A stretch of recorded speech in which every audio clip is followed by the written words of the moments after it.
What's up, everybody? It's your boy YASHIroku, and this is another video that I'm going to be doing, and it's pretty much going to be changing the oil.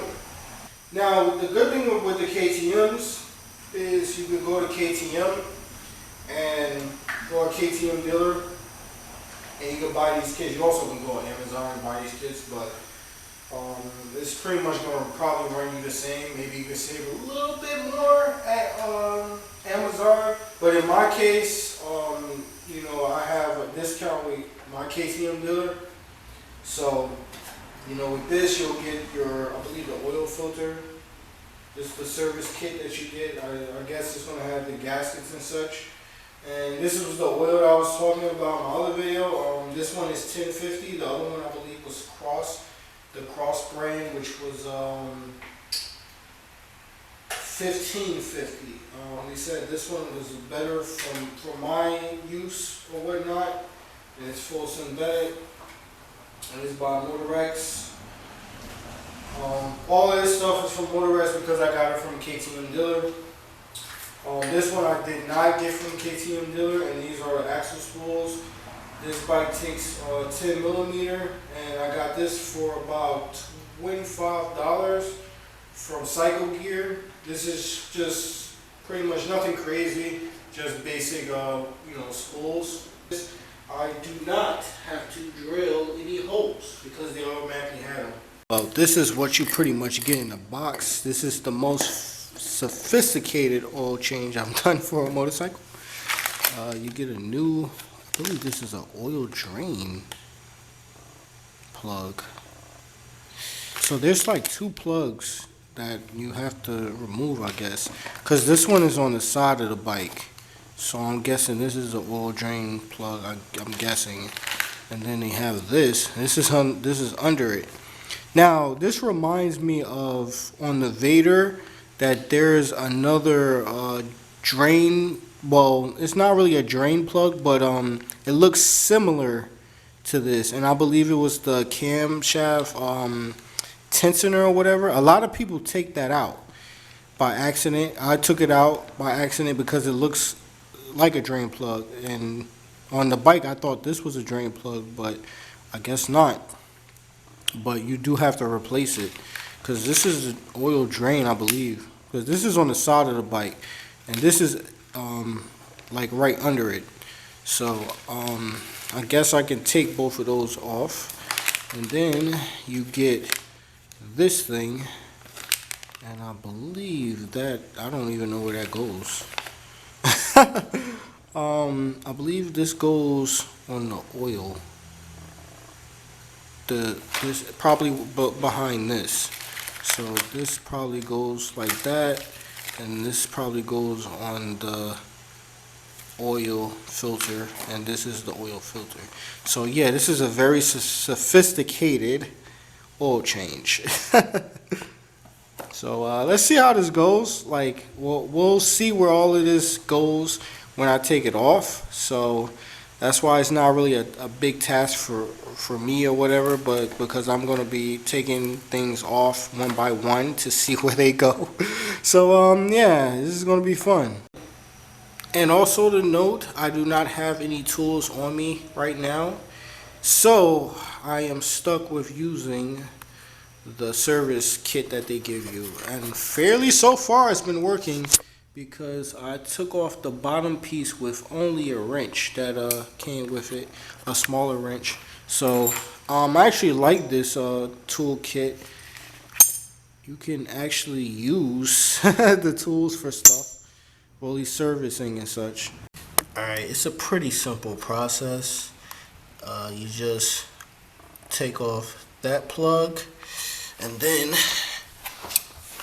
you have another plug right there, and each of those have their own strainer so that I can remember which one is which. I put one strainer in there, you won't be able to see it, but, and I put that strainer there so I know which one goes with which.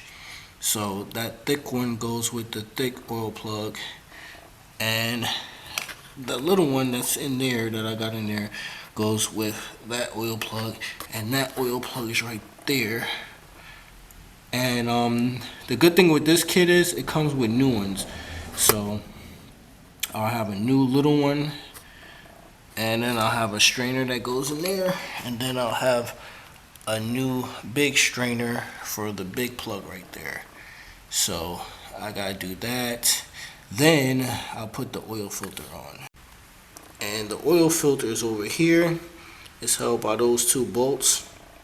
So I'll take that off. Alright. Ooh, focus, focus, focus. Alright, and that is the oil filter. And I'm gonna probably pre-lube it, you know, just in case, but I don't think you have to. But there's a gasket. I believe there's a gasket. Where is the gasket? Where is the gasket? Oh, the gasket around that gotta get changed. So this has to get changed. I don't think you have to lube it, but I'm gonna pre-lube mine's, the newer filter, and put it in just cause. So I'm gonna put that in right now. And also when I take this out, I'm gonna have it drain a little bit, cause you're supposed to drain every bit of oil in this application, I guess. And also this kind of hard to refill it because there's no dipstick to check it. I don't know if you can buy an extra one for it to actually check it, but the only way you can really check it is from this little hole right here, so that it can sit level with those notches on the side. These notches right here on the side that you can see when the bike is level. That's pretty much how you know that you have enough oil in it. That's pretty much the oil change. You pretty much got those two bolts, and then you put your oil filter on, and then you fill it up. I think I'll probably overfill it. I don't even really know, because with this one it's kind of weird because there's no actual dipstick. So to really read it, you'll have to like tilt it sideways and then tilt it back like, you know, flat. I guess regular, flat ground, or however you want to like put it. I guess upright. Then you put it back down, and then you check and see if it's in between those two notches. I mean, when it's like that, it's between it. I put maybe, I want to say it's not a perfect 2 liters. Probably two liters, I guess. Because I also use some of the oil to pre-lube the filter. So it's between like maybe 1.8, 9 to maybe 2 liters or something like that. So I use both of those cans of oil. And what you want to do next, we'll go a little bit ahead. You want to start it, but first, I'm actually going to bring the camera over here so you can see. Alright, this bike has a lot of warnings. Right now it's got the kill switch, and then it'll have the side stand, kickstand. So what you want to do is, I believe you have to go to set. You have to go over preferences, and then you hold these two until it switches.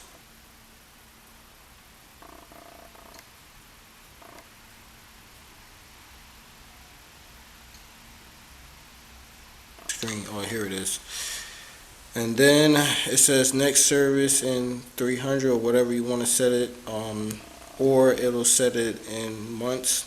So this one I'm probably going to set to like 4,000, I believe, or something like that. I might not even set it that high. What's the highest you can set it at? Let's see. Oh, 4. Yeah, it is 4,000. I don't know if I'm gonna like set it to that, because it is supposed to be around that. I'm probably gonna set it to like maybe 3,000. It depends. I don't want to go like 2. Yeah, I'm gonna set it to 3,000. It might be that. Okay, well, yeah, you hold set. It was something I forgot. So pretty much to do it, you hold these. You go over preferences, and then you hold that, and then whatever you set it as. I set mine at 3,000. or I passed it. But I'm probably going to pass it again. I'm probably going to do an oil change before then, but that's just a like benchmark. And then when you're done, you press it again, you hold it, and then it'll disappear. And while I'm at it, this is just some of the things that they have. I love this feature, which is KTM My Ride. Then they have some info things. You can set your warnings. Well, you can't set your warnings. The warnings are the actual, things that you have with your bike. I don't think you can set a RPM range. That's like your your general information. And this is like my custom stuff. Shift light. I didn't know that was a new screen, because when I got the bike I didn't have that extra functions. KTM Ride. There's no Navi on this. I believe the bigger Dukes have that. This one doesn't. You can use it, but you'll have to like mount your phone. You could use it that way, but right now, I don't really have it. So I don't have the navigation here. I have it on my phone, but I haven't used it yet. So let's see.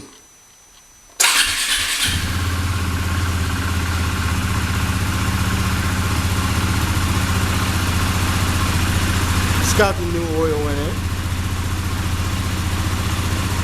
Running strong. So yeah, I'm gonna let this idle for a bit. That's pretty much the video. I still got to do the chain. It's kind of late. So YASHIroku.